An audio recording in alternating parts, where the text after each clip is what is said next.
Hare Krishna, Namaste, Chapter 17, which is entitled as Shraddha-traya vibhāga yoga, the three types of faith. Sloka 15.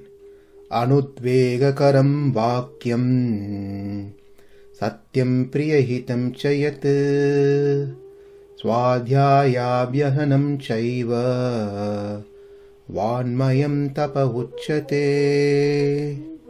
After explaining the austerity of body in Sloka 14, over here in 15, Krishna explains the austerity of speech. Anudvega-karaṁ, not agitating. The speech will not hurt others. Satyaṁ, truthful. Priya-hitaṁ cha, agreeable and beneficial. Vākyaṁ, that speech which svādhyāya of the Vedic scriptures, abhyasanam and practice, vāṅ-mayaṁ performed through speech, tapa, austerity, ucyate is said to be. Translation: austerity of speech consists in speaking words that are truthful, pleasing, beneficial and not agitating to others, and also in regularly reciting Vedic literature. This sloka guides us how we should be speaking to others. When we try to follow the way it's been said here in the sloka, then we are performing austerity through our speech. The tongue is the most fundamental and powerful of senses because it recognizes and accepts the food, which is the foremost factor of life. We studied this in verse 7 through 10. The tongue has another very important function to perform, that is speech. Both food and speech can greatly influence one's consciousness. The words are very powerful when used well. They can influence people to both good and evil. Therefore, the words should be used appropriately. Since the tongue doesn't have bones, doesn't mean one can speak whatever they want. Now let's understand what Krishna says in this sloka. Anudvega-karaṁ vākyaṁ. Speech should not agitate others. It should not be violent, upsetting, disturbing others by creating fear in them. Should not create frustration or irritation to others. One should not engage in malicious dialogues, injure the reputation of someone, or engage in dialogues gossiping about someone. Also, people have habit of taunting others. We can see an example from Srimad Bhagavatam where King Raghugana was chastising Jadabharata. When Jadabharata, while carrying the palanquin, he was very careful not to step upon any ants on the ground. Because of that, the journey was not that smooth for the king who was sitting in the palanquin. The king got very angry and he spoke many words which are violent and taunting. He said, "How troublesome this is, my dear brother. You are certainly up here very fatigued because you have carried this palanquin alone without assistance for a long time and for a long distance. Besides that, due to your old age, you have become greatly troubled. My dear friend, I see that you are not very firm, not very strong and stout. Aren't your fellow carriers cooperating with you?" As a king, the last question could have been the first question and avoided rest of the taunting words.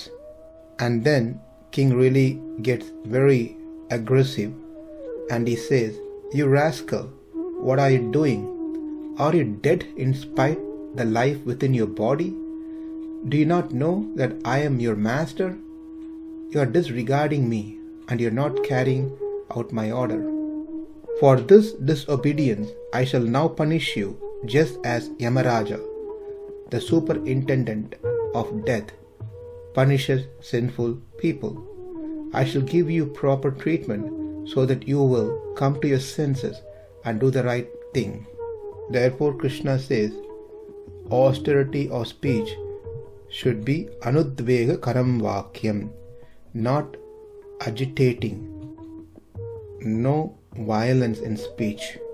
Sometimes it may be necessary to use strong words to stimulate either ourselves or others into awareness or action. Just like it is sometimes necessary to display anger for the same purpose, but there must always be conscious control and channeling the power in the proper direction and in the appropriate amount. The next one is satyaṁ, presenting things as it is without alteration. I see something, I hear something, without modifying them, I present as it is. That is satyaṁ. One should only speak what one has actually seen or heard. Even what they have seen is true. It should be beneficial to others even to hear such things. One should not speak about things one has not seen personally, or even if seen, if speaking about it can harm others, then one should not speak about it. It is said in the scriptures, satyaṁ brūyāt priyam brūyāt na brūyāt satyaṁ apriyam priyam ca nanrutam brūyāt esha dharma sanatanaha. It means, say what is true, say what is sweet, meaning pleasing to hear, but do not say what is true if it is not sweet, nor say what is sweet but not true. We may come to a conclusion then we can't say anything, because when we say the truth, it's not going to be pleasing to others. If it is going to be pleasing, sweet, then that may not necessarily be true. What are we supposed to do? Yes, we have to speak truth. When we speak the truth, it has to be conveyed in a palatable manner, by which the others can appreciate it. Priya-hitaṁ, when the listener hears the message, it does some good things to him. Priya-hitaṁ also means praising good deeds that are done by others, which is agreeable. That is priyam. Hitam is to exclude words in praise of ill deeds. The praise should be genuine and valid. If someone has done some good job, then one can praise them. If someone has done a worse job, then one should not artificially praise them. Praising a person's inappropriate acts is not beneficial to the person. The term satyaṁ also indicates this. Svādhyāyābhyasanaṁ, reciting Vedic literatures regularly. It is important that one recite the stotras, mantras, slokas from the scriptures on a daily, regular basis. There are people who strictly follow this. They recite Vedas, they recite any Vedic scriptures on a daily basis. This also includes japa yajna, the chanting of the holy name. Hare Krishna, Krishna Krishna, Hare Hare, Hare Rama, Rama Rama, Hare Hare. Chanting daily a prescribed number of holy names by itself a austerity of speech. Let's conclude this subject on speech with an ancient story. As many of us would have heard about a great philosopher by the name Socrates, he was widely appreciated for his wisdom. One day, Socrates came upon an acquaintance who ran up to him excitedly to say something. "Socrates, do you know what I just heard about one of your students?" Immediately, Socrates said, "Wait a moment. Before you tell me, I'd like you to pass a little test. It's called the test of 3. Test of 3? Yes, that's correct. Test of 3. Before you talk to me about my student, let's take a moment to test what you're going to say. The first test is the truth. Have you made absolutely sure that what you're about to tell me is true?" The man replied, "No, actually, I just heard about it." Socrates said, "All right, so you don't really know if it's true or not. Now let's try the second test, the test of goodness. Is what you're about to tell me about my student something good?" The man replied, "No, on the contrary." Socrates said, "So, you want to tell me something bad about my student, even though you're not certain it's true?" The man was a little embarrassed. Socrates continued, "You may still pass, though, because there is a third test, the filter of usefulness. Is what you want to tell me about my student going to be useful to me?" The man, putting his head down, said, "No, not really."